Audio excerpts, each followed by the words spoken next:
কালকে বলেছিলাম না মনাদের বাড়ি আসবো, এখন চেক আপ করছে। সকালে এসে সবার একবার করে চেক আপ করা হয়ে গেছে। হ্যাঁ, মাথা আবার দেখছে গরম হয়েছে নাকি। ও একটু গুড মর্নিং বলে দাও তো। Hello everyone, good morning.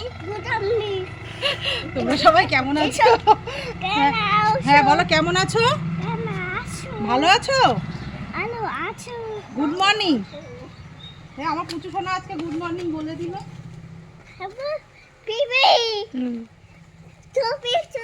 এসে চা টিফিন খাওয়া হয়ে গেছে। মনার ঘরে ঠাকুর পুজো দেওয়া হয়নি, মেয়ের শাশুড়ি গেছে বৃন্দাবনে, তাই ভাবলাম আমি ফুল তুলে পুজো দিয়ে দিই।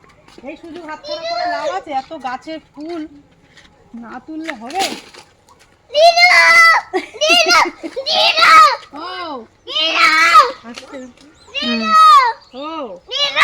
চলো এখানে ফুল তুলে আসি, আসো একটু অফ করো।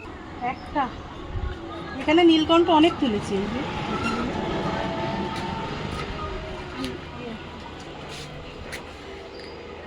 মোটামুটি সকালে যা ফুল ফোটে গাছে, একদম রোজ ঠাকুর দেওয়ার মতন উঠে যায়।